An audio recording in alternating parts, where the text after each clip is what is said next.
Abdul Tamzani Soikha Basunga Baina sudah pergi tahun baru, pergi mau kita bah, sehingga sudah election bila bah, ikai kumpulan jadi bah.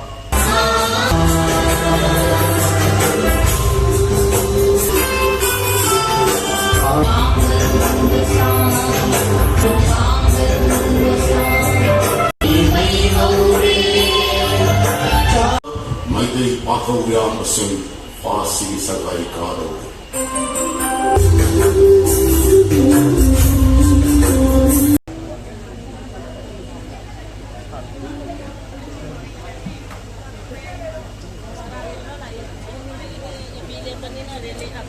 Norok Sabha Matanga, Equina Tarum Patu. Tang Nabi, Ezra into Prabhagi Mitam, we handle the Muta, Honorable Speaker, Election Victory, Maramatu Nasiki, Tarum Patu Saliba, Sarpra Kapil Saina,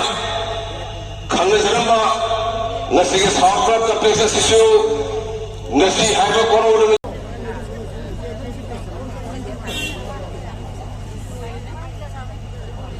Hello, Wangam Lon, Endu Prabha, Maidingo Modusandra Amade, Lema Lembi, Konsam Solo Anige Mamomloy Wena,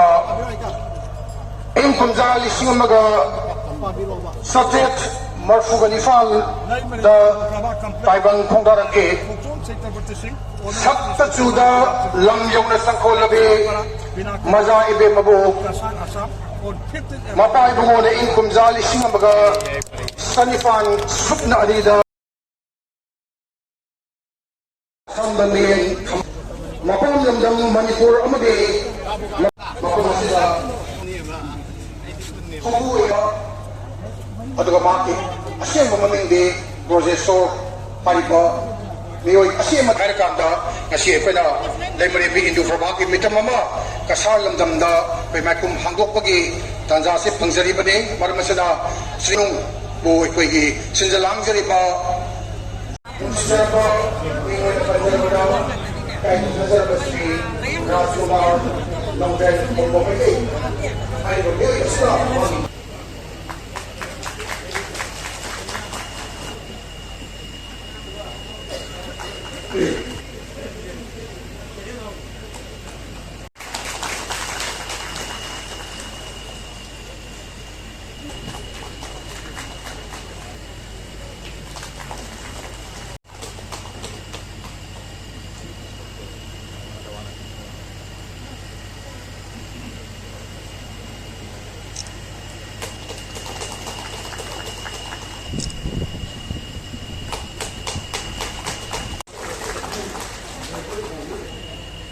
Sagatom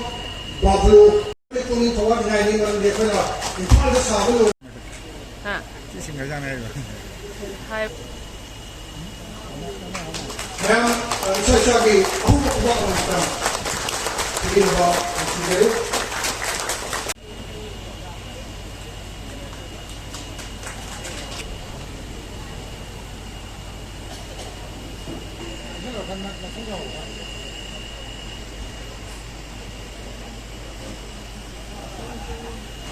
Oibanina Aikoidi Laimarembi Hindu Prabha Aikoidi Itias ka sagon nariba Itias masakhang naba Aikoidi damakta mangda thambiriba Asigi damaktadi Aikoina matang punamakta Aikoidi ngasi lairiba hingliba punsisida matang punamakta sagon naduna matang yoiba thogdoksingda Aikoina imabu Maman pibido na hingando na thamba haibasi ngasige toigi no piyobi singi mirolna jamna cheksin na madi ikai khumnana thamna ba honasi thamna basu honasi thamba su ngambani haibasi mak aigi wakanda lejei malda lejen biriba installation committee amasu atho singi lingam thiba group haiba organization andisi simidena Hindu Nami Hindu Prabhagi wali se ngasi ngarang se ai patana taw phangere kana ai masigi knowledge se lai tabu mani habi ai maram di mamang na yunda la mama ni mi la kana wali sana de taje re ꯑꯗꯨ ꯌꯥꯝꯅ ꯃꯥꯅ ꯃꯅꯨꯡꯗ ꯇꯧꯔꯝꯃꯤꯕ ꯃꯌꯥꯝꯁꯤ ꯀꯔꯤꯅꯣ ꯍꯥꯏꯕꯗꯨ ꯑꯩꯈꯣꯏ ꯈꯪꯃꯤꯟꯅꯕ ꯑꯃ ꯊꯣꯛꯑꯦ ꯍꯥꯏꯗꯅ ꯂꯧꯖꯩ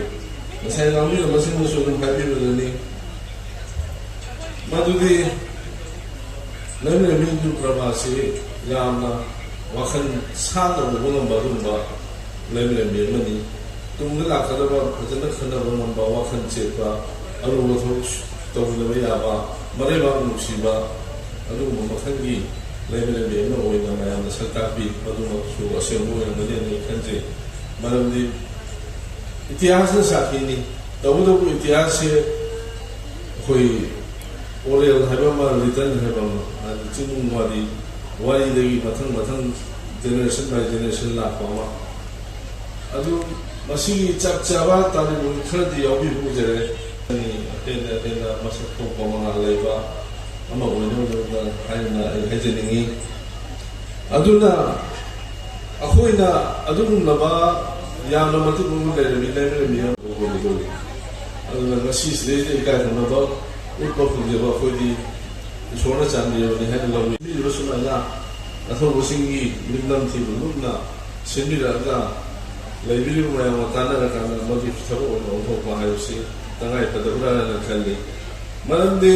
हाइबा लाइब्रेरियन सिंग नतन मतन लाइब्रेरी में थोसिंग अथवा सिंग अकलबसी मयानन लाइब्रेरी बगी ngasi akhoi manipur maitai haiba jati man lairi hasi mali ma utpung ngomjeli neba adu lerandraga di ngasi akhoi maitai hause lerandau su yae adana akhoi bu hingana ba akhoi gi muttana na thammi ba adu ba athawa thobi leranbi amma wole yawi bu kodo ko akhoi na hanna mawche ta mawche maramdi na khoi na ko ni ndam ni ha wa san se thaja ka kanda aduga atopa mana ngarang hela sa buga yamna mama du so wali di tabla aduga yotu musiro puninda legondo bi parti matan sing ai wali me na han thaja bani mama da mu la ke bono ni na hogre ishora sambi da bahai da le du kan ki matan ni ishora sambi bahai da yogo nom jere mayam na tin ni aduna makhoi puno musu adu ai wo du mata jabi no thagat cheri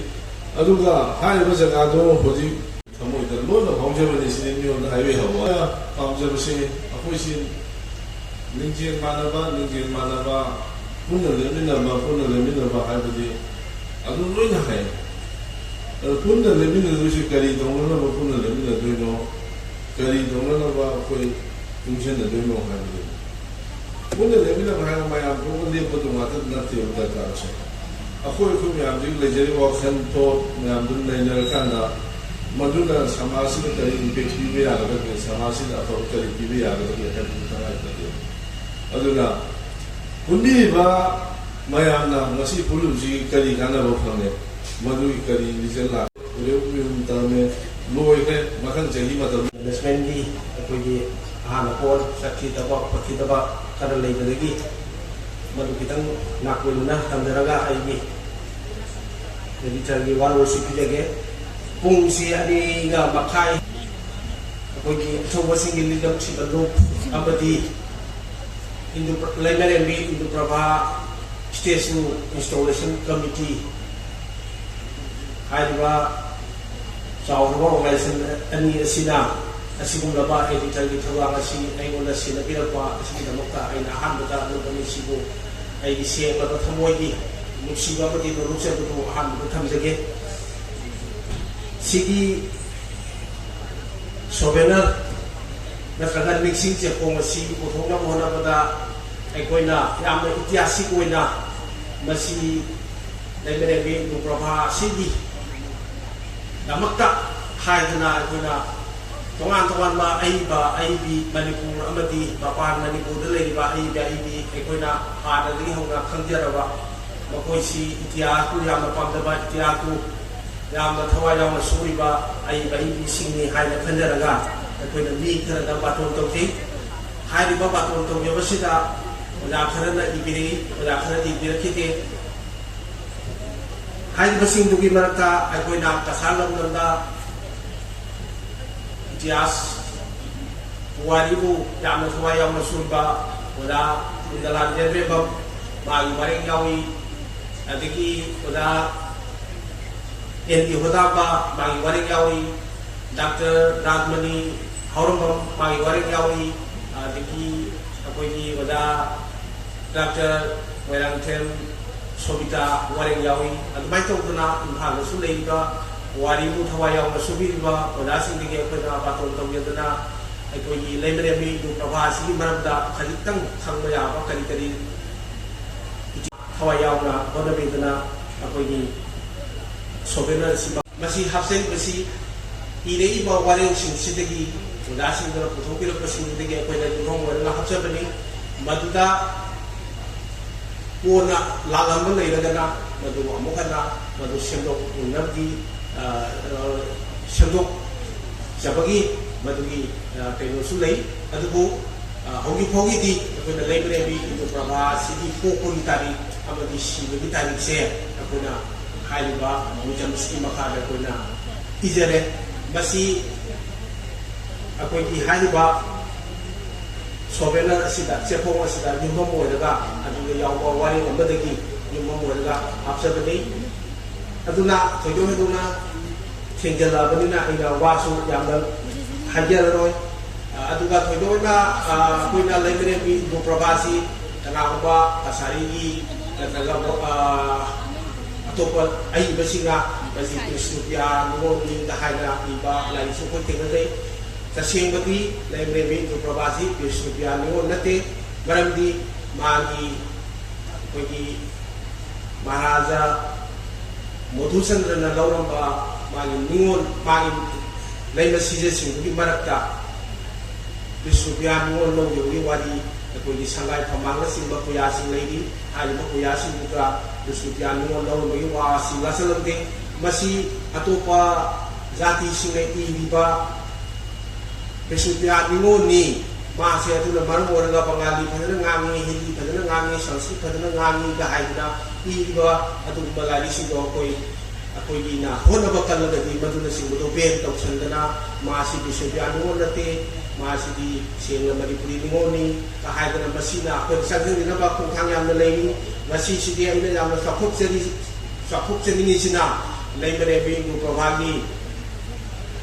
history itiasi lamai mawasi hai pada mesti hawa horobani hai waktu mesti ada yang satu ngah jadi ni lebremi muprabagi dalam dati jingga ba holding kita ba yang nawani ai koi di wari lasina ai koi di pothok se di ba che pho lasina aro binati mesti di teman-teman ba ai mesti sekolah sina tijin ba kon ni hai na yang nobi gani aduga